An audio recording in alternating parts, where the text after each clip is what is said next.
But I grew up so poor that in the summer we had no AC. We would sleep on the floor because it's cooler down there.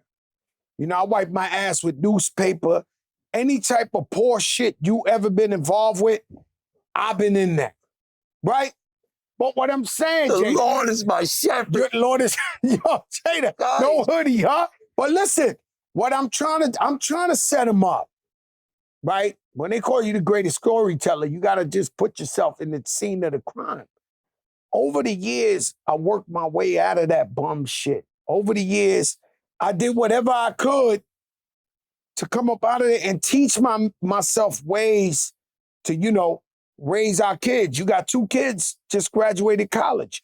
You had to teach yourself to get up out of that mentality. What I realized yesterday thinking to myself is, I don't have time for nobody else that ain't do the work on themselves to get out of that mentality. If we still got guys talking about the same shit they was talking about 10, 20 years ago, I can't relate. I love you. I'm not in that. I'm not in that. We not said one time I had an argument, may rest in peace, with one of my friends in the middle of, in front of my store on 158 in Broadway, and I noticed the driver of the bus, the whole fucking supermarket, the ladies in the nail salon, everybody was looking like, oh shit, Fat Joe's out here arguing in the middle of the street.